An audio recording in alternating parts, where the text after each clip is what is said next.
بە دەرفەتی دەزانم لەبارەی کارەکانی یەکێتی قوتابیانی کوردستانەوە کەمێک گفتوگۆ بکەین لەگەڵ بەڕێز نێچیروان حسێن کەلاری سکرتێری یەکێتی قوتابیانی کوردستان ئێستا لە ستۆدیۆ لەگەڵ من ئامادەیە. کاک نێچیروان زۆر بەخێر بێن. پیرۆزبایی 71 ساڵی دامەزراندنی یەکێتیەکەتان لێ دەکەم و دەمەوێت بزانم کە لە پاش 71 ساڵ لە بەردەوامبوون وەکو یەکێتی قوتابیانی کوردستانەوە چ پەیامێکتان هەیە ئەمڕۆ؟ بەڵێ زۆر سپاس بۆ میوانداری بەڕێستان. ئێمە ئەمڕۆ کە یادی 71مین ساڵ یادی دامەزرانی یەکێتی قوتابیانی کوردستان دەکەینەوە. بێگومان ئەم تەمەنە دوور و درێژەی یەکێتی قوتابیانی کوردستان بە خەبات و تێکۆشانی دەیان سەرکردە و کادیرە ڕێکخراوەکە وەروە بە قوربانیدان تا ئێرە گەیشتۆ. ئەو مەشغڵە هەمیشە بە نەکوژاوەیی ماوەتەوە گەیشتۆتە ئێرە. لێرەوە سەری ڕێز و نوازش بۆ سەرجەم شەیدانی یەکێتیەکەمان دەنێوێنین.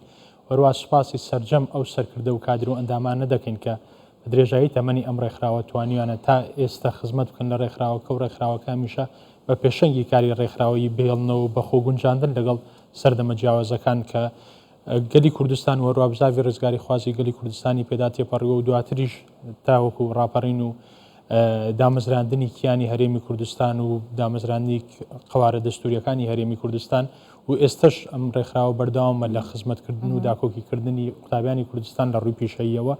وی لێرەوە پیرۆزبایی لە سەرجەم کادر و ئەندامانی یەکێتیەکەمان واروە لە سەرجەم قوتابیانی کوردستان دەکەین و بەڵێنەوەیان پێ دەدەین کە وەک هەمیشە داکۆکیکاری مافەکانیان بین وەروە بەڵێنی ئەوەش بە سەرکردایەتی سیاسی کوردستان و بە جەنابی سەرۆک بارزانی دەدەین کە هەمیشە یەکێتی قوتابیانی کوردستان ئەو سەری ڕمی شۆڕشە دەبێت و لە ئاست فەرموودەی بارزانی نەمردا. بەڵێ باسیەوە دەکەین دواتر بەس سەرەتا دەمەوێتەوەم پێ بڵێ کە دەستکەوتەکانی ئەوە چین بۆ قوتابیان چیتان بۆ کردوون بۆ ئەوە لەگەڵ دەرەوەی هەرێمی کوردستان پەیوەندیتان چۆنە بۆ ئەوەی بتوانن دەستکەوتی زیاتر بۆ قوتابیان بەدەست بێنن؟ بەڵێ بێگومان وەک لای هەمووان ئاشکرایە بارودۆخی خوێندن لە هەرێمی کوردستان بە تایبەتی لەبەرەوەی ئەو خوێندنەی کە ئێمە هەمانە میراتگری خوێندنی سیستەمی پێشووتر بووە بەڕاستی و لە دوای بەهاری 1990 و ڕاپەڕینەوە هەوڵدراوە بەردەوام هەوڵدراوە لە ڕووی چۆنیەتی و لە ڕووی چۆندێتیەوە ئاستی خوێندن بەرەو پێش ببرێت. یەکێتی قوتابیانی کوردستان لە دوایەوەی لە دوای ڕاپەڕینی بەهاری 90 و بە تایبەتی لە دوای کۆنگرەی ئازادی لە ساڵی 1993 بە تەواوەتی داخلی ئەرکی پیشەیی خۆی بۆ لەبەرەوەی لە قۆناغەکانی ڕابردوو زیاتر سەرقاڵ بۆ بە ئەرکەنەتەوەی و نیشتیمانیەکان کەمتر پژاوەتە ئەرکە پیشەیەکان بۆی ئەو بارودۆخی کە کوردستانی تێدا بووە لە پێش ڕاپەڕین. بۆیە لە دوای ئەوەی کە پژاوەتە سەر کارکردن لەسەر ئەرکە پیشەیەکان هاوتەریب لەگەڵ دامەزراوە فەرمیەکان لە حکوومەتی هەرێمی کوردستان وەزارەتی پەروەردە و دامەزراوەکانی خوێندنی باڵا لەو سادا کە دواتر ناوێن بە ناوی گۆڕا وەزارەتی خوێندنی باڵا بە یاسا لە پەرلەمان دەرچوو ئەو وەزارەتە دامەزرا یەکێتی قوتابیان هاوتەریب لەگەڵ ئەو مؤسسانە هەوڵی ئەوەی داوە کە ئەم دۆخەی ئێستا خوێندن لە هەرێمی کوردستان تێدا ئەو دەستکەوتانەی خوێندن کە هەرێمی کوردستان ئێستا ئێمە شانازی پێوە دەکەین بەڕاستی لە ڕووی بەرەو پێشچوون تا ڕادێکی زۆر باش یەکێتی قوتابیان ڕۆڵێکی زۆر گرنگی تێدا بوو. پێما بێت دەرفەتی خوێندنیش لە دەرەوە هاوتەری بۆ بەڵێ ئەمەی کە باسم کرد لە سەر ئاستی هەرێمی کوردستان بوو چوە وەکو عەرزم کردی لە سەرەتادا ئەوەی بۆ ئێمە زۆر گرنگ بوو بتوانین بۆ هەموو گەلی کوردستان زۆر گرنگ بوو کە ئاستی خوێندن لە وڵاتە بەرەو پێش بین ئاستی پەروەردە بەرەو پێش بین. هەڵبەت کە باز لەوە دەکەم و شانازی بۆ دەکەین لەبەرەوەی بەرەو پێشچوون هەبووە بۆ مانایانیە کە دۆخەکە زۆر باشە دۆخی خوێندن لە ئاستێکی زۆر بەرزدایە دۆخی پەروەردە لە ئاستێکی زۆر بەرز لە جێگەی ڕەزامەندی ئێمە و خەڵکی کوردستاندای نەخێر بە پێچەوانەوە هێشتان دەبێت زیاتر بکرێت هێشتا پێویستی بە خزمەتی زیاترە. بەڵام ئەگەر بەراوردی بکەین بەڕابردوو کە لە هەرێمی کوردستان یەک زانکۆ بووە ئێستا نزیکی 50 زانکۆ و پەیمانگا بە حکومی و ناحکومیەوە لە هەرێمی کوردستان ئەیەکەوە ساڵانە دەیان هزار قوتابی خەڵکی کوردستان دەتوان لە ڕووی زانست و زانیاری سەردەمەوە لێوە پێ بگەن. ئەمە لە ئاستی هەرێمی کوردستان لە ئاستی دەرەوەش ئێمە ساڵانە لەگەڵ چەند وڵاتێک بە سابتی بە جێگیری ئێمە هەمانگیمان هەیە و کورسی خوێندنمان هەیە هەموو ساڵێک ڕدەگەێنرێت و زەمالەی خوێندنمان هەیە و تا ئێستش ڕەنگە سەدان قوتابی لە زەمالەکانی یەکێتی قوتابیانی کوردستان سوودمەند بوون و ڕۆیشتون و وەروە دواتریش بە زانست و زانیاری زۆر باشە و گەڕاونێتەوە ئێستا لە ئاست و پێگەی جیاوازدا خزمەتی کوردستان دەکەن لە ڕووی ئەکادیمیە و لە ڕووی پیشەی و ئیداریشەوە. بێگومان هەر ڕێکخراوێک هەر شوێنێکی لەم شێوەیە پێویستی بە نوێبوونەوە هەیەویش بە بەستنی کۆنگراکرێ وەک لە گوتە پیرۆزبایەکەی مەسرور بارزانی جێگری سەرۆکی پارتی شەڵێک کە هیوادارین سەرکەوتوو بن لە کارکردن و ئامادەکاریەکانتان بۆ بەستنی کۆنگرە. پلانتان هەیە کەی کۆنگرە ببەستن؟ بەڵێ ئەگەر سەیری مێژووی یەکێتی قوتابیانی کوردستان بکەین ژمارەی کۆنگرەکانی ژمارەی کۆنفرانسەکانی سیر بکەین و بەراوردیش بکەین تەنانەت بە هەندێک لە حزب و لایەنە سیاسەکانی تر دەبینین کە ئەم ڕێکخراوە پێشەنگ بۆ بڕواایەکی تەواوی بە پرەنسیپەکانی دموکراسیەت و هەڵبژاردن و کۆنگرە هەبوو و بەردەوام لە خۆنوێکردنەوەدا بووە.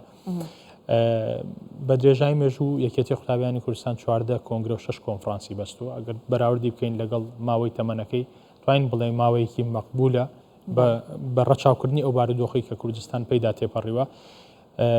ئەم ڕێکخراوە ئێمە دوا کۆنفرانسمان لە مانگی تشرینی دووەمی 2017 بەستووە. لەوێدا دروشمی نوێبوونەوە بەردەوامی کردمان بە دروشمی کارکردنی خۆمان لە ماوەی ئەو کۆنفرانسەدا. وەروە بەرنامەش هەبوو بەڕاستی لەو کاتدا کە تا ئێستا ئەگەر ئەو بارودۆخی کۆرۆنا و هەندێک بارودۆخی تر کە بەسەر کوردستان و بەسەر ناوچەکەدا هات و بێگومان سەرجەم چین و توێژەکان تێدا کاریگەر بوون و هەتا ئێستش بە تایبەتی بابەتی کۆرۆنا هەتا ئێستش تقریبن لێکەوتەکانی لەسەر ئاستی خوێندن تازە ئەم ساڵ تۆزە کەم بۆتەوە. ئەگەر ئەو بارودۆخەنە بۆ ڕەنگە تا ئێستا ئێمە سێ جاری تر کۆنگرە و کۆنفرانسمان بەستبە بۆی ئەوانە هەموو ئەوانە ڕێگر بۆ بەڵام لە ئێستادا ئێمە ماوەیەکی زۆرە ئیش لەسەرەوە دەکەین چکە بابەتی بەستنی کۆنگرە بەتەنیا بەستنی کۆنگرە نیە. یەکێتی قوتابیانی کوردستان ئەو ڕێکخراوەیە کە ئەمڕۆ لە پەیامەکانی جەنابی سەرۆک جێگری سەرۆکی پارتی دموکراتی کوردستان سەرۆکی هەرێمی کوردستان پەیامەکان زۆر واضح بوون کە بە چاوی ئومێدی زۆر گەورە لەسەر یەکێتی قوتابیانی کوردستانێ بۆی یەکێتی قوتابیانی کوردستان بتوانێت لە ئاستی چاوەڕوانی توێژی قوتابیان وەروە لە ئاستی چاوەڕوانی سەرکردایەتی کوردستاندا بێ پێویستە کۆنگرەیەکی نەوعی ببەستێ. بۆیە لەو ڕۆوە ئێمە فترێکی زۆر باشە ئیش لەسەرەوە دەکەین کە بتوانین بە فۆرمێکی جیاوازتر بە شێوەیەکی جیاوازتر یەکێتی قوتابیانی کوردستان بۆی بەردەوامی بەم خەباتە بدا ئینشەڵا لە ئایندەیەکی نزیکدا دەرەنجامەکانیشی دەبینن و کۆنگرەی خۆمان دەبەستین. باشە کاک نەچیروان پلان و کاری داهاتوتان چییە؟ چ پرۆژەیەکتان پێ بۆ قوتابیان بۆ ئەم ساڵ؟ بەڵێ بێگومان ئێمە لە پەیڕەو پرۆگرامی خۆماندا کارنامەیەکی 26 خاڵیمانەیە. لەسەر ئەو کارنامە 26 خاڵی سەرجەم کار و چالاکیەکانی خۆمان لە چوارچێوەی ئەو کارنامە 26 خاڵیەدا دەڕێژین. بابەتی نەتەوەی و نیشتیمانیە کە کار لەسەر دروستکردن و پەروەردەکردن و پێگەاندنی تاک دەکرێت چکە ئێمە لێرەوە دەتوانین یەکێتی قوتابیانی کوردستان کە لە کارکردنیدا لەگەڵ ئەرکی پیشەی خۆیدا ڕەهەندێکی سیاسیشیە ئێمە دەتوانین لێرەوە وا بکەین کە گەنجان ئاشنا بکەین بە کاری سیاسی وەروە شێوازی ڕاهێنان و پراکتیسکردن و مارەسەکردنی کاری سیاسی لە ئێستاوە ئامادەیان بکەین بۆی لە داهاتوودا وەک چۆن دەوترێت قوتابیان قوتابخانەی پێگەیاندنی سەرکردەیە بە هەمان شێوە بە بەردەوامی کار لەسەر ئەو پرسە دەکرێت لە ڕووی پیشەیشەوە بە بەردەوامی کار لەسەرەوە دەکرێت کە بۆ دۆخی خوێندن و خوێندنی باڵا و پەروەردە هەموو ئەو خەلەل و گیر و گرفتانەی کە لەسەر ئاستی ئەم دوو سیستەمە هەیە لە هەرێمی کوردستان هەوڵ دەدەین بەردەوام لە ڕێگەی پرۆژە و پێشنیاری زانستیانە و ئەکادیمیانەوە هەوڵ دەدەین پاڵپشتی پرۆسەکە بکەین. زۆر سپاس زۆر بەخێر بەی نەچیروان حسێن کەلاری سکرتێری یەکێتی قوتابیانی کوردستان زۆر سپاس بە ئامادەبوونت لەگەڵ. زۆر سپاس. بەخێر بێت. دەستان.